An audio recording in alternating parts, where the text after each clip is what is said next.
kan bahkan sebagian kita mengatakan ini takdir kita buruk.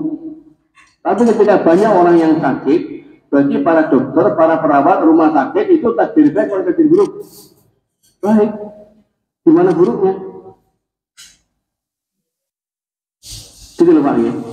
Saya mengajak jenengan itu bahagia. Ayo dibahagia dengan apa? Dengan kamu pelajari jiwa kamu. Kita kaji masalah jiwa. Bagaimana kita mengendalikan jiwa agar kita menjadi orang yang paling bahagia dalam segala kondisi. Jadi ini kan contoh. Contoh kalau ada orang kena wabah, satu wilayah kena wabah, orang banyak yang sakit. Bagi orang sakit kan itu takdir yang jelek bagi mereka, kacamata manusia, kacamata mereka. Tapi bagi para dokter, perawat, rumah sakit, yang itu takdir satu baik. Di mana buruknya? Maka, Bapak Ibu, tatkala si A ini takdir baik dari Allah gitu. Tatkala si A itu sakit, Allah berikan ujian kepada mereka itu, maka Allah telah menghilangkan dosa dia. Allah menghapus kesalahan-kesalahannya, Allah angkat derajatnya, Allah mudahkan baginya proses hisab di hari kiamat. Allah juga menjadikan ujian itu mungkin sebagai pembebas di alam barzakh atau meringankan azab di kubur. Itu bagi orang yang kena musibah. Tapi bagi orang di rumah sakit dapat duit, perawat punya pekerjaan, dokter punya pekerjaan, rumah sakit punya pasien. Pak, saya mau tanya, seumpama ada rumah sakit gratis, zaman mau nggak Pak gitu Pak? Gratis total? Nggak mau.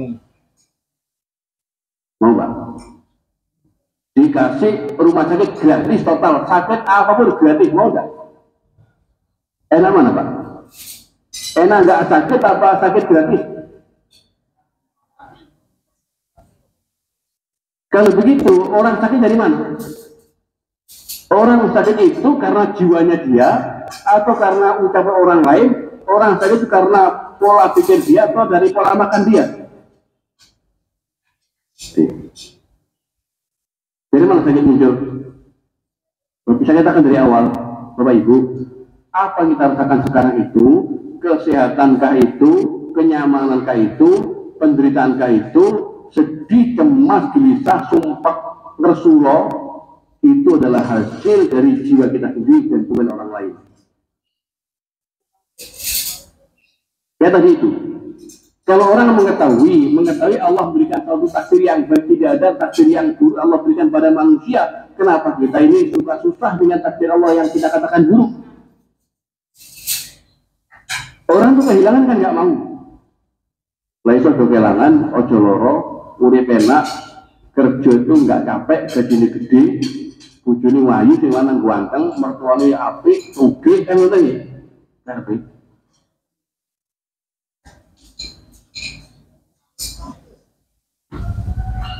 Gitu Pak, di bojo sing lanang ganteng, sugih, keluargane apik, pangkate dhuwur, kerjane nggak kesel, bayarnya akeh, omahe gowedi, mobil apik, enak Pak. Kurang apa? Cek ngeten, tak jak main logika jenengan. Saat Allah menampakkan pagi dengan terbitnya matahari, hari ini pagi, ini kan ketika matahari terbit itu senyum atau menangis. Allah perintahkan apa? Tatkala pagi datang, Allah perintahkan kita bersyukur, memuji Allah atau kita mengeluh? Bersyukur. Makanya kalau kita setiap pagi menjelang itu, subuh itu ada doa namanya zikir pagi sore, ya kan? Asbahna wasbahal mulku lillah walhamdulillah, kan begitu. Asbahna, pagi-pagi ini kami, wasbahal mulku lillah, pagi ini adalah kerajaan milik Allah, walhamdulillah, segala puji bagi Allah. Di pagi hari kita bersyukur pada Allah, menyambut datangnya pagi kita senang, kita bahagia. Ketika pagi siangnya pergi, datang masuk waktu malam, kita pun bahagia. Karena pagi dan malam siang itu bagian daripada ini putaran kehidupan. Mana nih Pak? Ini kan putaran hidup. Nah, termasuk dalam aturan Allah, kan orang beriman kepada Allah, Allah menetapkan takdir alam semula, ada alam kan ada takdirnya semuanya.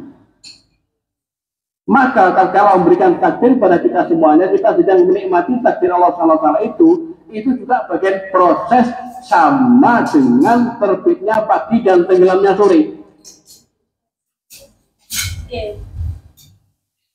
Oke, ngerti betul Pak? Karbuang ini. Ini kan uang urutnya ada hidup, ada mati nih. Kalau hidup kita bahagia, mati pun kita bahagia. Tatkala Allah memberikan kita banyak harta, itu merupakan karunia Allah SWT, titipan saja. Tatkala Allah ambil harta kita, itu juga karunia Allah, Allah selamatkan kita. Maka mestinya orang itu kalau dia memahami iman dengan perkara yang baik, imannya bagus. Tatkala dia punya banyak uang, dia bahagia bersyukur. Tatkala uangnya habis, dia punya uang, dia bersyukur. Bisa nggak? Bersyukur ketika jenengan kehilangan emas 2 kilo.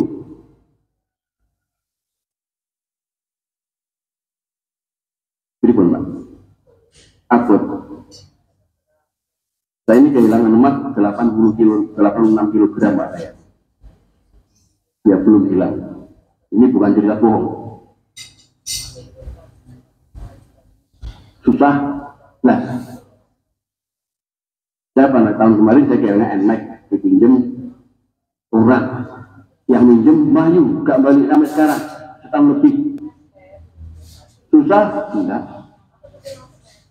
Kenapa? Pak, kalau kita kehilangan barang, kita susah itu karena barang hilang atau jiwa kita? Mohon maaf, Pak. Sebenarnya punya usaha itu meningkat, meroket usahanya, ingat Bapak itu bagus, bisnisnya bagus, nggak berapa lama langsung ke kaya raya, nggak berapa lama jatuh miskin, ukurnya banyak.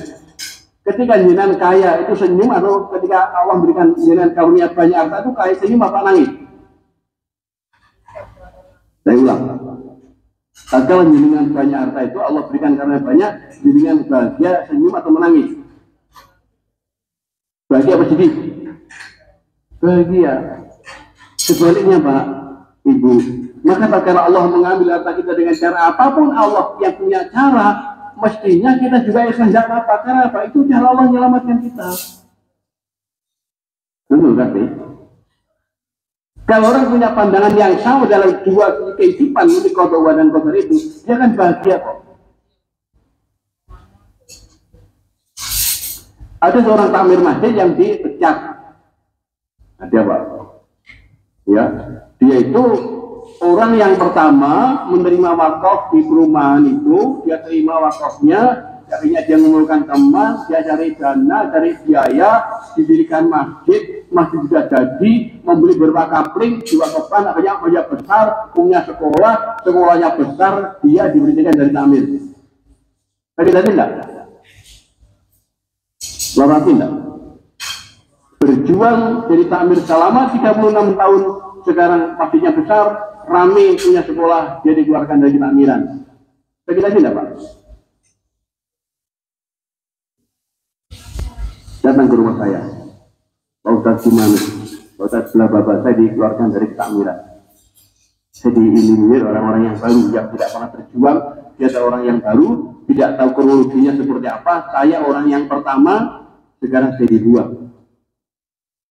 Saya katakan kepada beliau, Pak Ustadz mohon maaf, seumpama bahasanya diganti boleh nggak?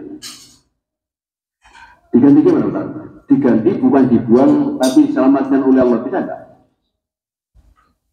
Pak, kalau orang berjuang 36 tahun, kemudian dia dilengsarkan dari takmiran, itu sebenarnya dia dibuang atau Allah selamatkan dia? Allah selamatkan dia, Pak. Maka jenengan suatu ketika kalau jadi ngurus takmir dari pengurus pengajian, kok tahu-tahu orang-orang kalian diberhentikan dari kepengurusan, nggak apa-apa, karena Allah selamatkan. Tetap sholat di situ, jangan pindah sholat ke masjid yang lain. Kenapa? Itu Allah selamatkan, Pak. Karena Allah mengetahui kebaikan kamu sudah cukup banyak. 36 tahun lamanya kamu punya kebaikan-kebaikan, engkau sudah mendirikan masjid sudah besar, amal kamu sudah banyak, maka Allah selamatkan nanti di belakang akan muncul riya, muncul kerusakan-kerusakan, mungkin juga terlibat korupsi macam-macam, maka Allah dikeluarkan dia, Allah selamatkan lewat orang yang masih baru. Saya katakan memang begitu. Orang lama nggak berani, Pak. Orang lama keluarkan diri nggak berani, karena mereka tahu, maka Allah kirim orang baru. Itu cara Allah menyelamatkan. Nah, dari sini Bapak Ibu kita bisa memahami. Tak kala orang itu beriman dengan takdir Allah, iman kepada takdir itu, maka dia menjadi orang yang bahagia. Yang menjadikan dia itu bahagia itu takdir apa itu pikiran dia atau masalah yang ia hadapi. Pikirannya, Pak. Mungkin saya pernah cerita dengan pada pengajian yang pertama, saya lupa mungkin. Saya ada seorang teman yang kehilangan uang itu kena tipu 2,8 miliar. Datang telepon saya, Ustaz kapan ke Malang? Saya luar itu, lalu saya datang ke rumah beliau, saya tidak Ustaz, saya baru kena tipu 2,8 miliar. Terus, kenapa undang saya? Memang saya suruh putar giling, Pak doain, Pak wirid, bakar dupa, begitu mungkin ya. Nanti akhirnya yang minjem itu penipunya kembalikan uangnya, begitu. Kalau dia Anda minta, yang saya lakukan apa bedanya dengan para dukun paranormal? Ya Ustaz, saya minta masukan. Baik. Saya tanyakan 4 perkara, 4 hal pada dia. Yang pertama, Pak, menurut dengan uang segitu banyak atau sedikit? Banyak, Pak Ustaz. Saya sampai patah semangat, saya down, saya malas bisnis, malas ngajar. Banyak. Saya katakan begitu banyak. Lek minggu jenengan Pak, yang duduk di sini, uang 2,8 miliar itu banyak pada Pak Nur jenengan. Banyak Pak. Ya Allah, Pak Malek.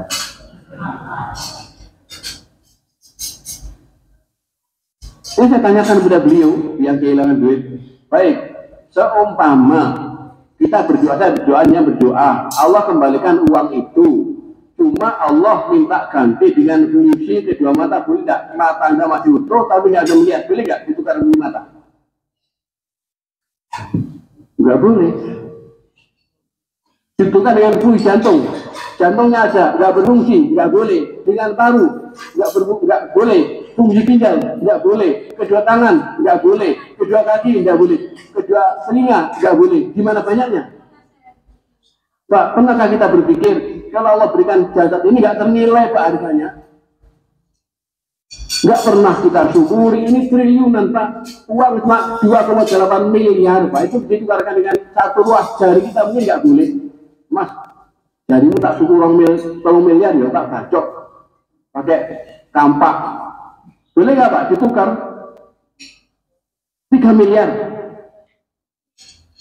Itu gak ada nilainya. Kenapa ini gak pernah kita syukuri kepada Allah? Kita bersyukur bisa jalan ke masjid, kita bersyukur bisa melihat, kita bersyukur kita masih bisa makan, kita masih bisa silaturahmi, kita bisa sedekah, kita bisa bekerja, ketemu sama istri, ketemu sama anak, ngobrol, bisa 5 waktu di masjid. Kenapa gak pernah kita syukurin atas nikmat Allah yang begitu banyak? Cuma diambil 2,8 miliar dengan patah semangat, don, bisnis malas semuanya. Satu. Kedua, saya tanyakan, Pak, dia dokter Pak. Menurut jenengan itu yang sudah Allah berikan selama ini dengan yang hilang sekarang banyak mana? Coba dikalkulasi lagi Pak, yang sudah Allah berikan selama ini sampai sama jadi orang kaya raya, ya selama ini bertahun-tahun Allah berikan dengan yang hilang kemarin banyak mana? Banyak Allah berikan. Yang Allah berikan bertahun-tahun nggak pernah kita syukuri, jamin sedikit kita mengeluh. Aneh kan Pak manusia? Dia diem. Saya katakan begini pada dia, Pak Ustaz. Saya katakan Pak Ustaz. Yang mungkin kehilangan duit 2,8 miliar sama susah. Aku saya mau kehilangan duit 10 triliun, aku belas gak susah. 10 triliun, wujudnya gak roh.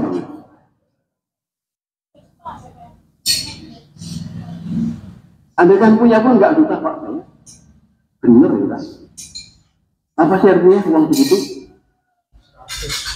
Maka kalau kita punya uang 10 T itu kita punya segala-galanya.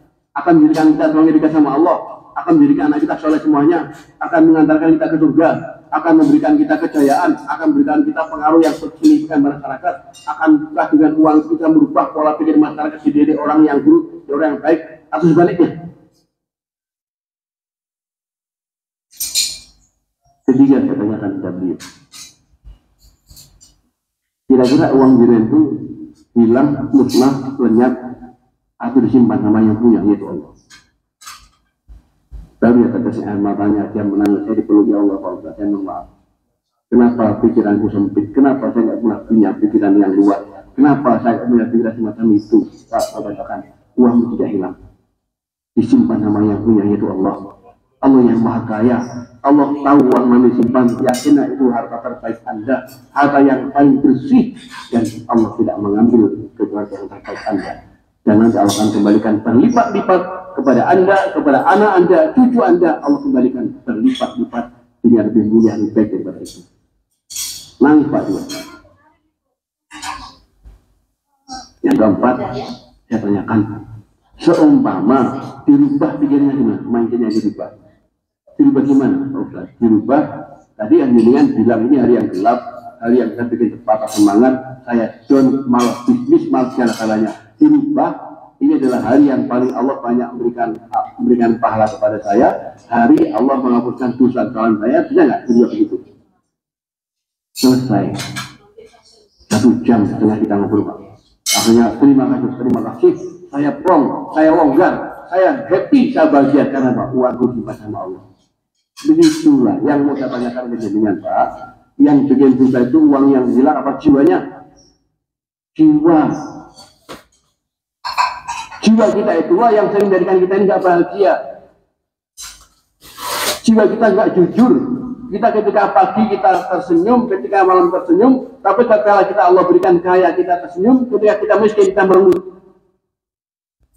Kalau sudah Allah ambil rezekinya sebagian dan rezekinya sudah, dia juga nggak punya motor lagi, misalkan jatuh miskin, nggak pernah ke masjid. Alasannya apa? Alasannya nggak punya motor, padahal rumahnya nggak jauh dari masjid.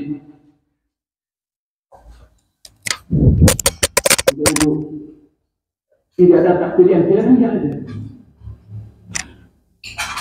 Jiwa itu punya contoh kepada kebaikan. Saya bedakan enggak? Kalau mau beli boleh kita punya ada banyak di barat punya ada di toko buat. Bisa beli buka, membeli buka dulu. Ada 2 jilid Pak tentang akhlak dan jiwa manusia. Ini buku yang saya paling bagus ya dari kami tentang akhlak dan moral. Dalam menjaga kata masyarakat, menjaga dalam jiwa seorang. Ini buku psikologi yang paling berharga bagi saya. Inna Allah tabaraka wa ta'ala qad khalaqa al-insana qadiratan qurra liyadha' mawdi' al-imtihan. Wa al-iradat al-wa'iyah ladaihi waqi'atun baina tawafiq uluhiyah wa tawafiq syukriyah. Allah memberikan karunia, Allah memberikan karunia satu pemberian, apa memberikan kita itu punya kebebasan berkehendak. Allah menempatkan bertempat ketinggian. Wa idza tajabat iradatuhu litalqati tawafiq syukriyah, maka tatkala orang itu menyambut panggilannya untuk jadi orang yang syukriyah yang rendah, bahwa ikhtar syarr di baratnya, sungguh dia telah memilih keburukan yang ada dalam diri dia. Tatkala dia menyambut panggilan yang dapat meninggikan dia, sudah dia itu yang benar. Walakin aktsarun nas, akan tetapi kebanyakan manusia tastajibu iradatuhum fi jalib al-hayawi fihi. Cuma kebanyakan orang itu cuma mengikuti kehendak-kehendak yang sifatnya kayak binatang. Ingin mangan, ngomongnya api, bajunya api, sepatunya api, ngomong sandal elek, pamer rambutnya elek, tapi duitnya ini bangkel wakil. Itu kan coba. Saya muziluna biakudim ila asmalah. Maka dengan kita kalau orang milih saja, pilihan jiwa dia itu bersifat untuk menikmati kenikmatan badannya saja itu, Bayang hiluna, maka mereka itu turun. Yang bujim dengan jiwa mereka ila asfala sabili kepada derajat yang paling rendah. Fayakununa kal an'am balum Allah sabila, maka orang semacam jadi di binatang bahkan lebih buruk dari perilaku binatang. Manusia bahkan iman jahat luar biasa. Jahat sadis manusia tanpa iman kepada Allah. Rakusnya misalnya manusia itu. Sudah punya pulau satu, pulau yang lain, punya pulau 4, pulau yang 5. Terus yang tak diroboti. Coba diambil kan, kalau dia punya keinginan yang tercapai, maka lawan saingannya dibunuh. Pinjam orang, kau bunuh dia. Karena ada orang yang dimutilasi. Kambing, sapi, unta, gajah yang punya besar, makanannya banyak, sekali makan berapa intan itu gajah. Itu Pak, sudah rawan tidak mau dia. Maka burger, rawan sama rumput, dia pilih rumput. Manusia, segala galanya dimakan sama dia. Apapun dimakan Pak, manusia jahat banget. Makanya orang ini katakan, wayang jiwa itu, wayang pun maka mereka akan menjadi tingkatan. Balhum Allah Subhanahu bahkan mereka lebih buruk, lebih pada binatang.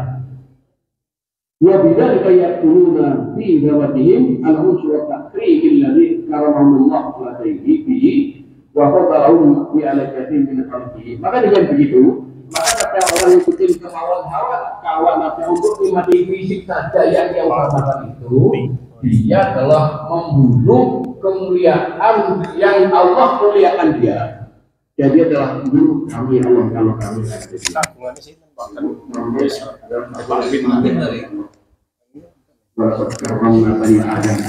Manusia diberikan kemuliaan kita. Makanya manusia kalau mati dimuliakan. Manusia itu siapapun dia dimuliakan ketika hidup, dimuliakan juga ketika mati.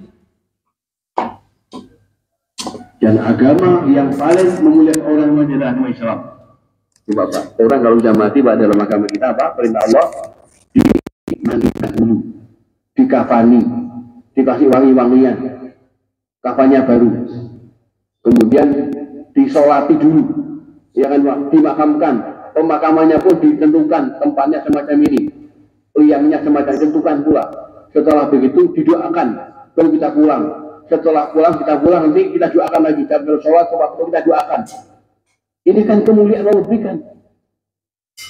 Maka tatkala kita ngikutin kemauan-kemauan yang merendahkan manusia itu, yang sifatnya kebinatangan, hanya memikirkan badan saja itu, maka dia telah memuliakan atau mematikan kemuliaannya itu, dan dia telah membunuh karakter-karakter kebaikan. Maka orang semacam ini Pak tidak punya empati, tidak punya simpati, tidak punya belas kasih, jahat, rakus, sombong, itu adalah karakter jiwa manusia. Allah berikan dalam jiwa itu dua hal yang berlawanan. Ya. Jadi kayak di ayat tadi itu, takwaha, fujuraha, wa takwa, fujur bisa, takwa bisa. Maka dalam karakter jiwa yang pertama apa? Jiwa itu punya dikatakan hawa. Hawa ada kemauan. Wa amma man khafa maqama rabbih wa nahan nafsa 'anil hawa fa innal jannata hiyal ma'wa.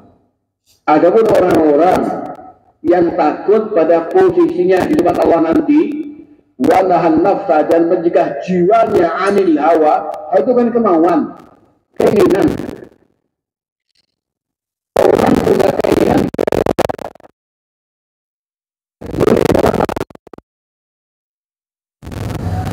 Makanya Allah punya keinginan, silakan. Allah memberikan kaidah. Kamu punya keinginan apapun diperbolehkan sama Allah. Karena Allah punya kekuatan, orang punya hawa. Jiwa namanya nafsu. Nafsu dalam bahasa kita ini nafsu itu hawa dan asyahwat. Keinginan, kehendak, kemauan. Itu punya hawa. Silakan, tapi pertama ini saya boleh, tapi apa caranya? Jangan juga, kedua jangan bicara yang haram. Jadi Ketiga, Pak, jangan bunuh jiwa. Keempat, jangan merusak. Gitu, Pak. Ada kaidahnya. Kamu kaya boleh. Islam mengajarkan orang Islam kaya semuanya. Kamu berangkat cerita. Silakan. Kaya boleh. Cuma jangan nakal, jangan mencuri, jangan merampok, jangan berjudi, jangan zina, jangan riba, jangan begitu, Pak. Jangan bunuh orang, jangan merusak suatu hal. Jangan. Silakan. Kamu punya, silakan, terserah. Allah tidak melarang kita punya rumah besar. Cuma kaitannya begitu. Kalau kamu punya rumah, usahakan apa? Caranya mengumpulkan tadi sama. Jangan bangun rumah kamu, rumah yang diambil dari barang yang haram. Punya apa silahkan. Jangan punya ingin istri, yang istri yang cantik boleh silahkan. Kamu cari istri yang paling cantik silahkan. Istri yang solihah silahkan. Itu pilihan kamu. Pilih mana, Pak? Istri cantik tapi nggak solihah, jelek tapi solihah, pilih mana?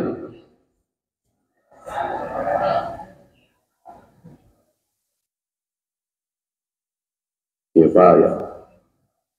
Gula puji, bodoh gula ya saya ngayu lah gitu loh. Kok sini dari muda cari yang cantik, cari suami yang ganteng, kok ternyata sing cocok atine orang patah yang ganteng, disyukuri. Kenapa? Itulah yang terbaik buat kamu. Pak Ibu, saya akan membina grup, namanya grup problematika rumah tangga. Itu kan se-Indonesia anggotanya. Itu rumah tangga yang cekcok.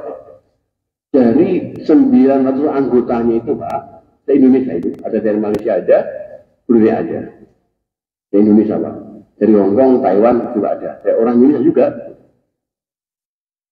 Yang saya perhatikan, Pak, itu hampir semua konflik yang kami tangani rumah tangganya itu, hampir semuanya adalah mereka yang istrinya cantik, suaminya ganteng, yang bermasalah. Kebanyakan suami yang bermasalah. Ini Pak, makanya ya bersyukur Bu. Jadi kan ibu jelek bersyukur banget. Awet, kanok sing rewok.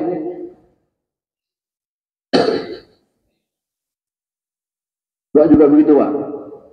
Yang punya istri kok wajahnya gak ngalor gak ngidul, bersyukur. Itu yang terbaik buat jenengan. Itulah taman, itulah itu. Jadi kenapa kita punya istri semacam itu? Karena itulah Allah jamin istri yang dapat mengantarkan jenengan ke surga Allah. Jangan dilihat dunia, Pak. Orang itu punya kelebihan banyak, kekurangan banyak. Istri kalau cantik gimana-mana agak kemenyek biasa. Istri elek kemenyek kebangetan. Elek kemenyek. Disyukuri Pak, syukur aja lah. Kenapa? Istri kita itu adalah yang dipilihkan oleh Allah. Dialah yang Allah pilihkan kita untuk menghilangkan dosa kita. Tapi kita ada seorang namanya Imam Al-Asma'i namanya, Al-Hadis dari Basrah. Nah dia ketika dia di Basrah dia melihat ada orang itu cantik banget perempuannya Pak. Cantik jelita banget perempuannya itu. Yang laki-laki jelek banget, jelek jelita banget itu. Laki-lakinya itu. Ia coba nanya, kan dia seorang imam, dia imannya bagus, dia cuma kata saja. Apa kata dia? Dia tanya ke istrinya, ya Abatullah, fakaifa tardah misli hadzal rajul. Ibu, bagaimana kau mau dibawa orang yang kaya itu? Fakaifa tardin tahta misli hadzal rajul. Kamu kok mau jadi miliknya orang kaya itu? Ini suaminya Bu, orangnya hitam, pendek, pincang, gemuk, rambutnya kriwil. Lengkap, lambungnya kandel, ya. Lengkap lah udah. Jadi apa kata dia? Uskut, diamlah kau. Aku tasatasi kaulik. Kamu itu mengucapkan ucapan yang jelek. Dia mengatakan ini, boleh jadi suami ini orang yang soleh, orang yang takwa dalam pandangan Allah, dan aku jadi kasih rumahnya aku itu. Coba Pak, ono wong wayu, apik, sinan elek ditakoni, sama kok gelem Jadi bujuni mengelak kau yang ngono. Enggak apa-apa. Mungkin dalam Allah mengatakan dia orang yang takwa, orang yang baik. Aku jadikan selimutnya, aku ridho, enggak apa-apa. Atau mungkin dosaku banyak. Aku punya banyak dosa, sehingga Allah menghukumku di dunia dengan diberikan suami yang jelas. Aku pun ridho. Coba. Sampai gede-gede gitu imannya. Bagus kau. Semoga Allah jadikan kamu berdua dimasukkan surga Allah. Gitu Pak, cari itu ini golek bojo sing wayu, apik. Kayak tadi itu. Ini gak oleh, ya nggak masalah, bersyukur. Itulah jodoh kita. Lalu jiwa, ya. Yang ketiga, jiwa itu disebut al-hajat wal matolib. Jiwa itu kita punya apa? Punya kebutuhan, punya kehendak, punya kemauan-kemauan itu. Illa hajatan fi nafsi Ya'qub, kecuali kebutuhan jiwanya Ya'qub. Jiwa kita kan punya kebutuhan banyak, Pak. Ini tuh kan kita punya kemauan, punya kebutuhan juga banyak. Yang keempat, jiwa itu punya namanya asyur bil masyaqat. Jiwa itu punya rasa lelah. Makanya seorang itu sering lelah jiwanya, Pak. Aduh Pak Ustaz, saya capek. Saya kan sering dialog dengan ibu-ibu, telepon, kadang datang ke rumah kami, saya capek. Jadi ibu dari rumah tangga, kenapa? Suami semacam ini, anakku begini, capek hidup, lelah saya. Jiwaku lelah, sering Bu ada sambat. Jiwaku lelah sekali. Pengorbanan kan bertahun-tahun lama kami mengaku dia, tidak ada penghargaan. Tidak dihargai. Suamiku orang yang kasar, dia main tangan, mencaci maki, ngolok-ngolok orang tua saya, merendahkan keluarga saya tiap hari. Itu pun sering juga tangannya terbang. Capek saya. Saya kata ibu, secapek apapun ini lebih mudah dari pencapaian di akhirat. Ibu yakinlah itu cara Allah menghilangkan dosa. Itu kalau sudah begitu nggak usah capek, berbahagialah karena Allah telah menyiapkan tempat yang mulia di surga nanti. Kasih makan, mau apa sudah. Jadi kalau sudah semacam itu ya jangan capek. Anggap saja kalau suaminya sudah marah-marah, ngamuk-ngamuk, anggap saja suamiku sedang latihan nyanyi. Enak Pak? Suamiku latihan nyanyi. Kan enteng pikiran. Nggak usah dimasukkan ke telinga, nggak usah masuk ke hati, sakit Pak kita. Ini juga begitu. Ada seorang yang nggak pernah benar suaminya apapun salah terus. Beli buah itu nggak pernah benar Pak. Sampai beli buah berdua, akhirnya suaminya akan milihkan juga. Pilihan suami diambil juga. Akhirnya diambil loh, ditaruh di luar, ditaruh, dibuang juga ini. Memang perempuan aneh Pak. Unik perempuan itu Pak. Seunik apapun wanita itu pasangan kita.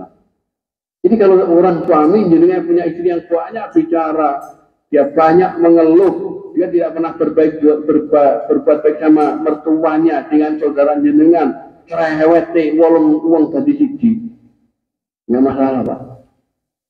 Syukuri Pak, itu adalah makhluk langka, Pak itu. Ya bener Pak. Itu istri yang itu kan banyak kelebihan. Istri yang banyak ngomong, cerewet itu kelebihannya banyak, minimal dia lebih dalam menyusun kata-kata dia. Bersyukur Pak. Tandanya apa? Itu karena itu tanda dia perhatian, dia itu sayang, dia cinta itu tanda, itu kebanyakan begitu. Maka apa? Yang perhatikan istri yang cerewet banyak ngomong, setia dia. Itu gandengannya. Makanya lihat si positifnya. Maka jiwa kita maunya nolak, maunya jiwa kita kan istri kita akan patuh sama kita. Kalau kita ngomong apapun dia patuh, kita perintah pun dia ngerjakan, maunya kan begitu, dipandang menyenangkan, maunya. Itu juga begitu. Makanya Ibu, tolong tampil yang rapi lah. Kalau di rumah itu Bu, jangan pakai daster, bolong-bolong, pirang dulu gak jubah, dasteran, tok Bu, aduh ngenes Bu. Bener Pak. Jadi kalau lihat istri pakai daster itu, ini boy, aku lihat tuan Bu, jangan pakai daster. Gua pakai pakaian yang rapi gitu loh, pakaian yang seksi dipakai apa-apaan. Sudah istrinya cerewet begitu, nggak terawat, pakai daster, jarang diajak piknik, istrinya diajak takziah toh istrinya. takziah kok diajak. Kalau senang-senang nggak diajak. Ya Allah. Itu kan jiwa, Pak. Maka bahagiakan jiwa dengan banyak, kan punya hajat dan matolib. Orang itu ingin punya rekreasi loh, Pak. Ingin tuh itu kita juga ingin punya tempat-tempat yang baru. Kita ingin silaturahmi ke sana, ingin menikmati di sana, kadang ingin ke pantai, ingin berkemah. Silakan, itu kan dihalalkan sama Allah. Itu kan boleh. Kenapa kita kekang? Kenapa golek duit warung sibuk nggak pernah kemana-mana? Yang salah siapa? Muncul kejenuhan. Enggak, kalau saya lihat sekilas, dia di belakang ibu-ibu kan wajahnya kan pucat kurang teknik. Dia ada teknik Pak gini ya Pak. Jiwa itu bisa asobru, wabituhu. Kadang jiwa kan juga bisa bersabar, bisa sabar, bisa tergesa-gesa, bisa mudah mengeluh. Itu pilihan kan? Bukan nggak tadi itu banyak contoh kan? Bahkan kita ini sakit, jempolannya cantengan, misalkan. Kalau kita mau bersabar, kita yakin bahwasanya sakit saya hari ini itu Allah menghilangkan banyak dosa saya, dia nikmati sakitnya itu dengan rasa syukurnya kepada Allah, dia melihat ini sakit ini bagian daripada gimana kehidupan, sama dengan sehat, maka kalau begitu dia bersyukur, dia bersabar. Tapi kalau dia tidak bisa manajemen jiwanya, dia mengeluh. Ngoro gak waras-waras, ke dokter wancat obatnya gak ada gunanya, kadung ngadodoh bayar larang gak waras belas, dokter gak entos misalkan, dokter disalah nih, obat disalah nih, kadang-kadang yang salah siapa? Jiwa dia kurang sabar saja kok. Ini pilihan ini.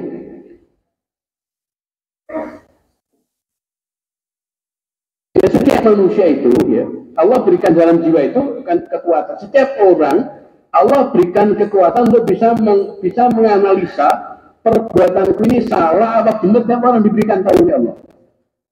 Itu yang dikatakan fuadun. Kita ada nafsun, ya jiwa paling besar. Dalam jiwa ada kolbun, ada sodrun, ada wujudan. Dalam kolbun ada wujudan, dalam kolbun ada namanya fuad. Inna sam'a wal basara wal fuada kullun ulaika ka'anhu mas'ula. Dunia pendengaran kamu, penglihatan kamu, fuad kamu, hati nurani kamu akan ditanggung jawab oleh Allah. Pak, saya ambil contoh ketika orang mencuri, tahu nggak Pak, mencuri perbuatan jelek? Tahu. Dia masukkan tanda tangan, udahlah, sak dunia geger. Orang tahu nggak Pak, kira-kira neng foto raport ijazahnya fotoku atau bukan, tahu nggak dia?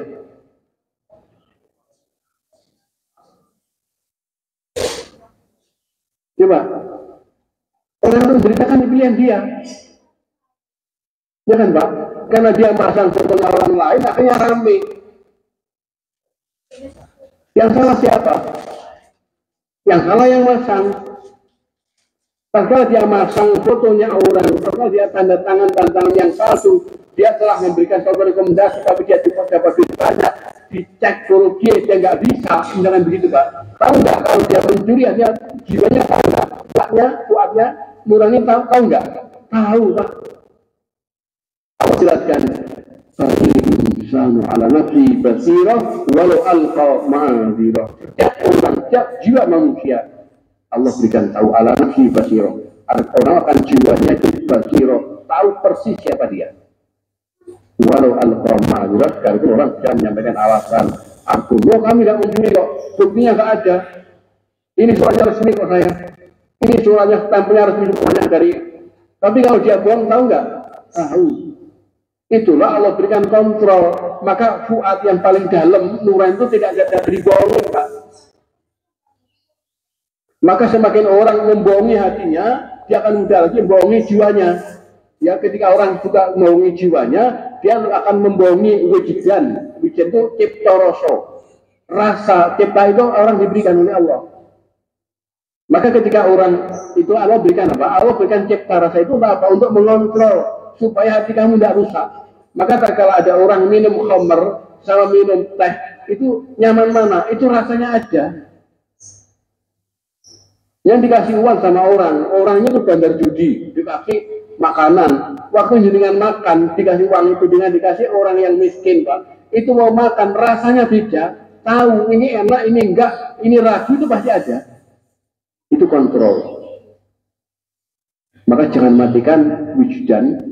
Wujudan itu kok rasa cipta jangan dimatikan gara-gara kita ngikutin nafsu kita. Nafsu yang besar itu ngikutin kemauan ragawi saja. Kenikmatan jasa-jasa kita turutin semuanya, jadikan cipta rasanya mati, nanti hatinya mati, kalau begitu nurani akan mati juga.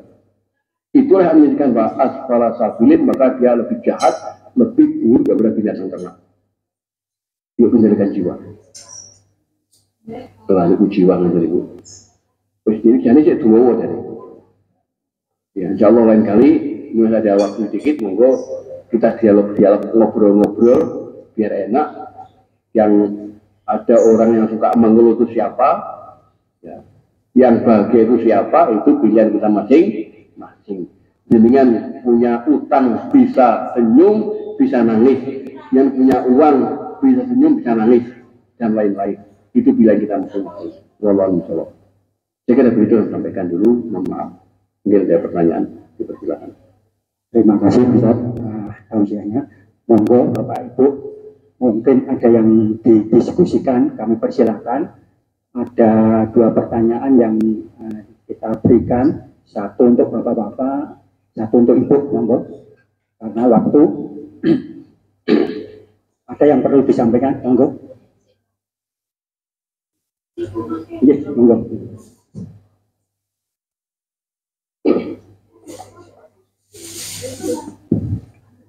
Terima kasih Ustaz. Assalamualaikum warahmatullahi wabarakatuh.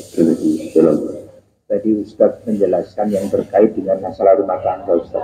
Iya. Yang mana si suami itu kejam, mati sering memukul, yang pada intinya si istrinya konsultasi minta cerai. Terkait dengan masalah itu, dia mengatakan mau minta cerai itu apakah bukan bukan kehendak Allah atau memang itu dari arahan Ustaz tadi untuk supaya jangan cerai. Iya. Ya, terima kasih Ustaz. Assalamualaikum warahmatullahi wabarakatuh. Bagus banget nyanyi ya, sangat bermutu banget nyanyi. Dia dari orang suami yang zalim. Terus kita bertahan pernikahan tak cerai gimana? Itu kan gitu ya. Bapak Ibu, Islam tidak memberikan suatu pemaksaan pada siapapun. Islam tidak membiarkan kezaliman pada siapapun. Maka ketika istri sudah tidak kuat sama sekali menahan amar suaminya atau keburukannya, dia diperbolehkan tidak cerai boleh, hukumnya tidak dosa, halal hukumnya, sah. Jangankan masalah itu, ada seorang namanya Jalajin. Datang ke Rasulullah, istrinya datang, ya Rasulullah, ceraikan aku dengan suamiku. Terus kenapa? Minta cerai. Mau suami kamu jelek? Enggak, suamiku itu baik. Suami enggak beribadah, suamiku orangnya ahli ibadah, orangnya baik. Terus kenapa kamu minta cerai? Karena aku udah enggak cinta sama dia. Aku takut kalau aku enggak cinta, saya biarkan. Terus nanti ada kekufuran rumah tangga. Aku nanti menentang, saya nggak mau ngikutin perintahnya, saya suka marah pada dia dengan cara nggak benar, aku tambah dosa. Daripada aku dosanya nanti menumpuk gara-gara ini, aku ceraikan saja. Nanti katakan, kamu dulu saja apa? Saya dikasih sebuah tanah di pinggiran kota Madinah. Kalau bisa ceraikan, kamu dengan suami kamu, dan kembalikan tanah kepada dia. Nah, ini boleh Pak. Alasan nggak cinta aja boleh. Ini tapi benar, bukan bohong. Tapi orang bohong bisa, alasannya suami ini galak, suami ini nggak perhatian, padahal suaminya perhatian, cuma dia punya kenalan sama orang lain. Karena tahu nggak, ketika istri punya kenalan sama orang lain di luar sana, kemudian dia punya nyampaikan ke pengadilan agama, kalau suaminya nggak perhatian, nafkahnya masih kurang, bisa nggak dia menyampaikan? Bisa, tapi bohong dirinya bisa nggak? Nggak bisa. Cuma nggak cinta saja boleh tidak cerai, namanya khuluk namanya. Lebih-lebih yang zalim. Aku nggak kuat, mas ganti bojomu. Aku akan menggugat cerai. Silakan, tidak masalah. Mumpung masih muda, dan cerai, dan golek bojo sing apik. Lah golek bojo di pengajian, ojo ning lari pagi, olahraga pagi, jangan. Apa namanya? Car Free Day. Kami di masjid, Pak. Boleh tidak apa-apa. Sebaliknya juga begitu. Kalau melihat istrinya kalau tidak taat, diajak sholat kok juga susah, kan gitu kan? Diajak kebaikan juga susah, maka suami boleh memutuskan percaya namanya, kalau suami punya namanya talak, ya tolak. Kalau istri punya namanya khulu, jadi ada hukum yang seimbang. Tapi andaikan dia mempertahankan diri, aku nggak apa-apa, aku tak bertahan. Karena aku yakin di balik ini, di balik kekejaman suamiku, galak ada pahala malih buat saya. Aku ikhlas, aku ridho, aku ikhlas, aku rela, aku ridho. Biarkan ada masalah. Sing penting ibadahku nggak diharami sama dia. Boleh nggak apa-apa. Bertahan boleh, menganggap itu kebaikan dari Allah, suatu itu baik boleh, minta cerai juga boleh. Karena apa? Tidak tahan dengan kezalimannya, atau juga tidak cinta sama sekali, belas, itu juga boleh minta cerai supaya tidak terjadi kerusakan di rumah tangga. Tapi jujur, ya, wallahu a'lam. Ojo cerai, ya, wong lanang juga mau nyerai, timang nyerai, boleh tambah tongkat. Cocok dari ini. Jangan menawi, ini berguru, ini nggak sungguhan. Nanti saya ditimu nanti saya menjadi. Selesaikan Bu, masalah itu pasti ada. Nah, tergantung kita aja bagaimana menyelesaikannya. Wallahu a'lam. Monggo, mungkin masih ada Bapak atau Ibu. Ini jatahnya Ibu sekarang, monggo kalau ada. Kalau nggak ada ya kita serahkan ke Bapak kalau ada. Ada Ibu? Betul, Bapak, monggo Bapak kalau ada. Kenapa tanya? Nggak tanya kenapa? Monggo. Kamu bingung mau tanya apa gitu? Apa sudah cukup? Cukup, nggih. Terima kasih sekali lagi Ustadz. Ini mohon berkenan untuk menutup doa bisa. Sebelum saya tutup, saya tutup dengan penutup nih, sebelum doa. Ini Pak. Makanya Bapak yang Allah Subhanahu wa taala itu Allah jelaskan itu. Innallaha la yughayyiru biqaumin hatta yughayyiru ma bi anfusihim. Allah nggak berubah satu kaum sampai mereka lah yang berubah mereka sendiri. Kalimat itulah yang jadi permasalahan. Allah jelaskan dalam surat yang lain. Ini sudah saya bacakan dulu. Dzalika bi anna Allah lam yakun mughayyiran ni'matan an'amaha 'ala qaumin hatta yughayyiru ma bi anfusihim. Itu hanya nikmat, bukan nasib. Nikmat. Artinya Allah itu tidak merubah nikmat Allah berikan satu kaum sampai mereka lah yang merubah nikmat Allah sendiri. Itu kan ayat kan begitu. Jadi kalau kita dulu diberikan banyak nikmat Allah, sekarang nikmat kita banyak hilang, banyak lepas semuanya, itu tidak akan pernah terjadi kecuali kamulah penyebabnya. Coba.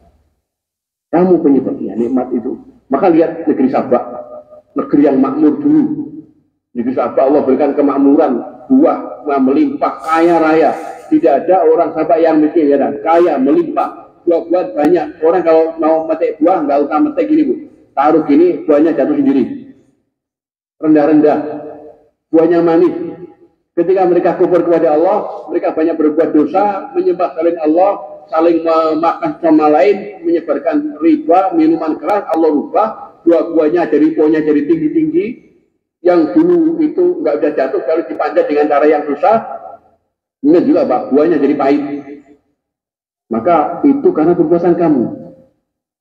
Dan terakhir iblis mengatakan, wa qala syaitan lamma qudil amru innallaha wa'adakum wa'dal haq wa wa'adtukum fa akhlaftukum. Dulu Allah kan setan berkata sama iblis, hari kiamat diputuskan perkara, ini ini pulang ke ashabul yamin, ini ashabul shimal, ini ke surga, ini ke neraka.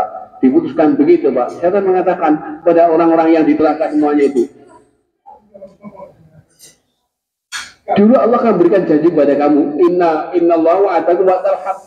Allah berikan janji pada kamu, janji yang benar. Aku juga berikan janji, cuma janjiku tak salahin. Maka kamu jangan salahkan aku.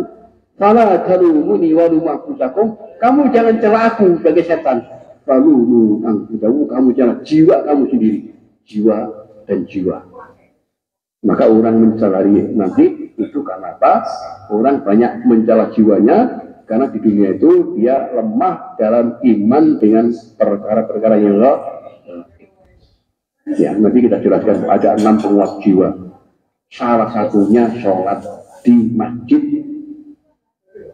Saya sendiri dulu. Bapak Ibu, Bapak, Pak, tolong Pak, perintah Gusti Allah ku wong lanang sholat nang masjid 5 waktu. Maka lelaki soleh sholatnya di masjid 5 waktunya, lelaki solihah sholat di rumah. Kuatkan jiwa dengan apa? Sholat di masjid. Saya kira begitu. Mohon maaf.